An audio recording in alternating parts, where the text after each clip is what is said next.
धनत्रयोदशी किंवा धनतेरस हा दिवाळीचा दुसरा दिवस असतो. भारतात साजरा केला जातो. धनत्रयोदशी ही अश्विन महिन्याच्या 13व्या दिवशी असते.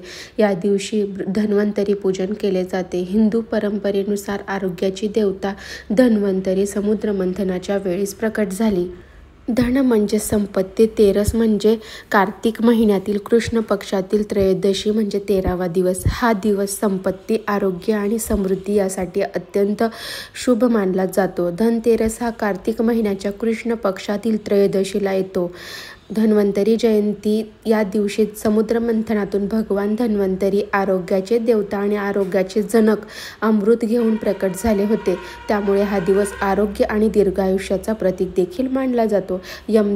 यमदीपदान या दिवशी यमांना प्रसन्न करण्यासाठी रात्री दिवा लावला जातो. याला यमदीपदान असेही म्हटले जाते, ज्यामुळे अकाल मृत्यू टळतो असे मानले जाते. या दिवशी तुम्ही सामान्यतः सोने, चांदी, भांडी किंवा इतर मौल्यवान वस्तू घेणे शुभ मानले जाते. धन्यवाद. श्री स्वामी